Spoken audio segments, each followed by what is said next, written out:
e em razão da insegurança dele ter a sua reeleição, ele provavelmente não deve disputar.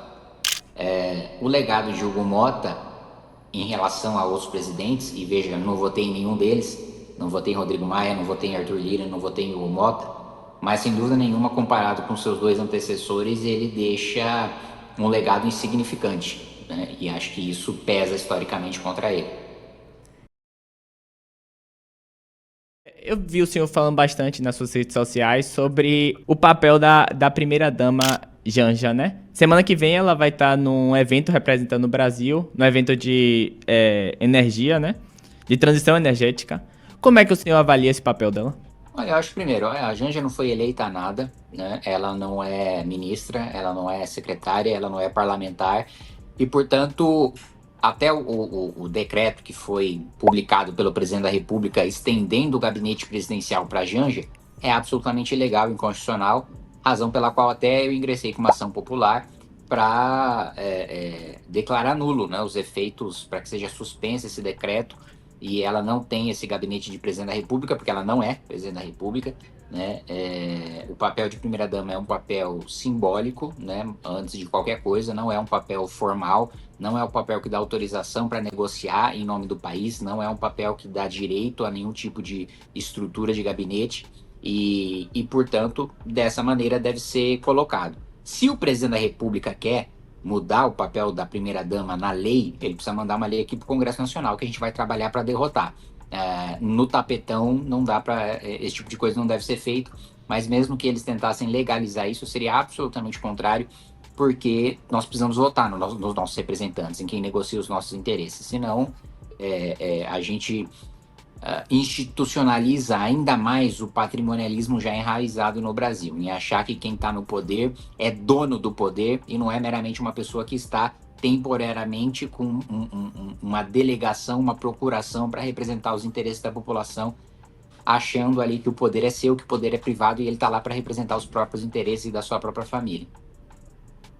É, eu queria uma outra avaliação do senhor, agora sobre o governo Lula em si, o governo Lula 3. Como é que o senhor avalia? Olha, eu acho que dois principais aspectos. Um desastre na economia, né? Uma inflação de alimentos batendo uma alta para cima da meta estabelecida pelo governo. Taxa de juros altíssima, né? De 15% ao ano, uma das maiores taxas de juros real do mundo inteiro. Né? Nós estamos para trás em praticamente todos os indicadores comparando com os nossos pares, países em desenvolvimento. Não há crescimento estrutural do país. Nós tivemos um crescimento baseado em crédito e gasto público que não se sustenta, é um crescimento artificial.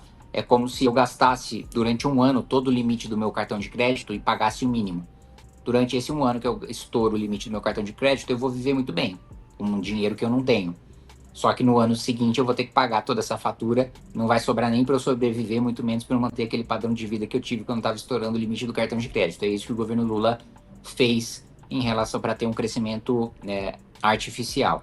E aí a conta está chegando agora. Aumento de tributação, sem nenhum corte de gasto, sem nenhum corte de privilégio, nem para a elite privada, nem para a elite pública. O discurso contra os mais ricos é só discurso, porque os mais ricos da iniciativa privada continuam recebendo privilégios tributários nas casas dos bilhões e a elite pública continua recebendo super salários de 100, 150 mil reais por mês. Na questão da segurança pública, a esquerda, a base do governo de maneira geral, sempre trabalharam para o afrouxamento das leis penais, e isso se reflete na tomada do crime organizado que a gente está vendo no nosso país e também piora em vários indicadores de segurança pública, principalmente em crimes de responsabilidade de enforcement por parte do governo federal. Então eu diria que é a continuidade do governo desastroso da dinastia petista, que já vai durar aí 20 anos e que levou a gente, em boa parte, não só ela, mas em boa parte, é, até nesse nível de atraso que nós estamos hoje em relação a outros países.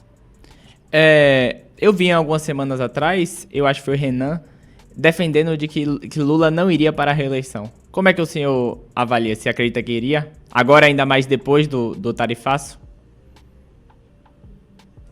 Eu acho que daqui até a eleição, o governo Lula só vai ter notícia ruim. E seria muito arriscado para o Lula, que agora está mais pensando na própria biografia do que no poder, disputar uma eleição com risco de perder. Eu ainda teria a avaliação de que é mais provável de que ele não dispute as eleições presidenciais do que dispute, porque quer correr o risco de, primeiro, terminar sua história com uma derrota, e segundo, de entrar para a história como o segundo presidente da República a perder a reeleição. Né? Hoje esse título só existe para Jair Bolsonaro. Nem Dilma, que foi a Dilma e teve seu governo desastroso, conseguiu essa marca. Né? Então eu avalio também que, em razão da insegurança dele ter a sua reeleição, ele provavelmente não deve disputar. Uma outra pauta que eu queria falar era em relação à Câmara, a imagem que a Câmara passa, né? Porque nas últimas pesquisas tem mostrado um índice de reprovação. Qual é o reflexo que o senhor pega disso e qual é a avaliação que o senhor faz dos seus colegas da casa? Eu acho que a Câmara ainda tem uma imagem muito melhor do que ela merece. Né? É uma das instituições mais desprezadas pela população brasileira, mas eu acho que deveria ser mais. Porque a maior parte dos parlamentares não lê o que vota, não tem qualificação para fazer a interpretação ou o debate das leis que nós votamos e aprovamos aqui.